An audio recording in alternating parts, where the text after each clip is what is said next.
Beijing inside a bustling, 700-person newsroom in downtown Beijing, Hu Zijin leads a 24-hour propaganda machine that some media scholars call China's Fox News. Mr. Hu was one of the first to defend China's vast detention of Muslims against international criticism. His newspaper has described Secretary of State Mike Pompeo as crazy. 30 years ago, he marched with students on Tiananmen Square demanding democracy in China, but now he is a leading critic of protesters in Hong Kong who have been resisting Chinese rule. China is rife with nationalist voices. But Mr. Hu stands out because of his position as the top editor of the Global Times, a popular tabloid controlled by the ruling Communist Party, and his flair for verbal warfare against the United States and the Trump administration. To Mr. Hu, virtually every criticism of China is an opportunity to launch a counterattack about what he derides as the hypocrisy of Beijing's critics. As the trade war between China and the United States has escalated, Mr. Hu has played a critical role in the party's mission to tell the world that China will not back down. He was once dismissed by many as a commentator whose self-satisfied broadsides did not always reflect China's official views. But Mr. Hu is now increasingly seen as a combative public voice of the administration of President Xi Jinping in an era of more open rivalry with the United States. There is a sense of crisis, Mr. Hu, 59, said during a recent interview at the paper's headquarters in Beijing, where he often works late so he can respond to President Trump's tweets. America cannot suppress China's rise. Mr. Hua's critics in China call him a frisbee fetcher, a party loyalist who retrieves whatever the government throws at him. Western diplomats and commentators regularly accuse him of bending the truth to inflame nationalist instincts. Mr. Hu is one of China's longest-serving newspaper editors. He took the job in 2005. Says he wants to promote stability at home and improve the world's understanding of China. China's ability to explain itself to the world is inadequate, he said. With its mix of lively editorials and news articles, Global Times is now one of China's most widely read publications, with more than 2 million readers in print and 30 million unique visitors per month online. Like it or not, they shape public opinion, said Yik Chan Chin, a lecturer in media and communication studies at the Xiao and Jiao Tong Liverpool University in China. They are more outspoken and radical than the others. Mr. Hu now has more than 19 million followers on Chinese social media sites, and investors, diplomats, and political pundits in China and the United States scour his posts for hints of what China's famously secretive leaders might be thinking. Opinions vary over whether the paper's belligerent editorials truly represent the leadership's positions. Mr. Hu, a former war correspondent with a fondness for Tolstoy and polo shirts, says he is surprised by the attention. But he acknowledges that he has special access and lives in the same system as Chinese officials. Growing up in Beijing, Mr. Hu was not always a model of party loyalty. In the spring of 1989, as pro-democracy protests erupted across China, Mr. Hu, then a graduate student in Beijing specializing in Russian literature who had served in the People's Liberation Army, joined the crowd of students and workers gathered at Tiananmen Square.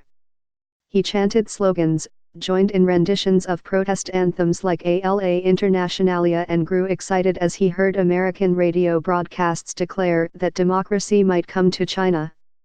It was like a flow of emotion, he said during the interview. I felt full of hope that we could turn into a democratic country like the United States. Mr. Hu left the protests before the government's bloody crackdown on June 4. In the interview, he distanced himself from his time at Tiananmen, saying he had been misled by pro-democracy intellectuals who held what he described as impulsive and childish ideas about China's future.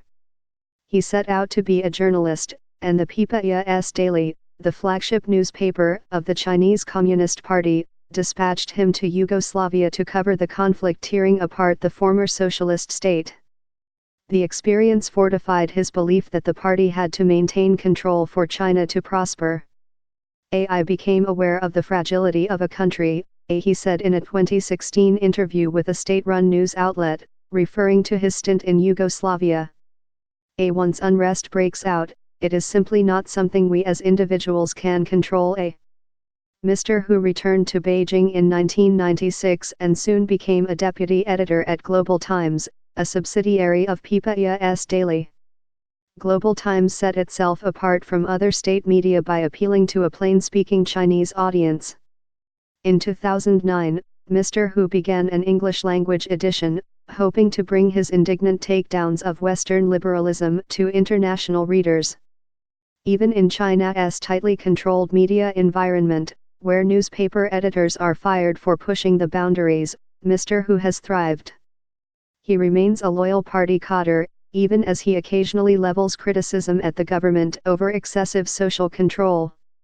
His philosophy is summed up in a slogan that hangs inside the paper's offices: "Donna T just strive to pioneer, but also to remain extremely safe." Zhang Jiang, a retired professor of journalism in Beijing, said he worried that Mr. Hu was ingeniously stoking nationalism in Chinese society. Mr. Hu has managed to stay in his position because he is nimble at anticipating changes in political winds, Mr. Zhang said. Sometimes, he has small criticisms of the government, Mr. Zhang said. But at the crucial moments, he will be there to help the officials. Mr. Hua's loyalty to the party has been on display in recent weeks as Beijing has sought to undermine protests against mainland Chinese rule in Hong Kong. Mr. Hu has published dozens of editorials and social media posts about the unrest, denouncing some of the protesters as a fanatical and a threat to Hong Kong's future. In the interview, Mr. Hu said that he could relate to the protesters because of his time at Tiananmen, but said they were acting impulsively. He accused the West of helping to fuel instability in Hong Kong, though he acknowledged he did not have any evidence of that.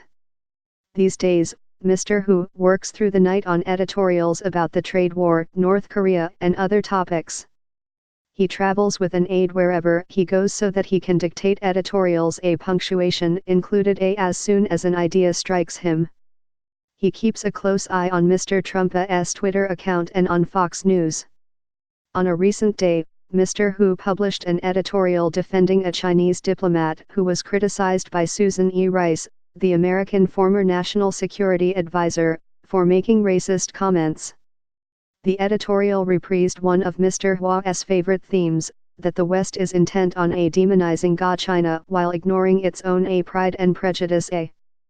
Mr. Hu is optimistic about China's prospects for prevailing in the trade dispute, saying that the public is girded for a long-running battle.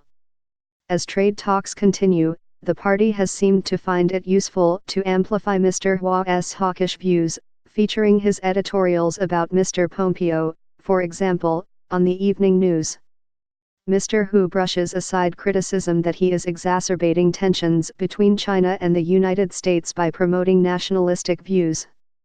He blames American officials for the friction, likening their efforts to restrict Chinese technology companies to a form of warfare. Asked if he foresees military conflict between the two countries, Mr. Hu said the possibility cannot be ruled out. Mr. Hu then reconsidered his answer, worried his words might be perceived as too forceful. He offered a new assessment: the danger is greater than before.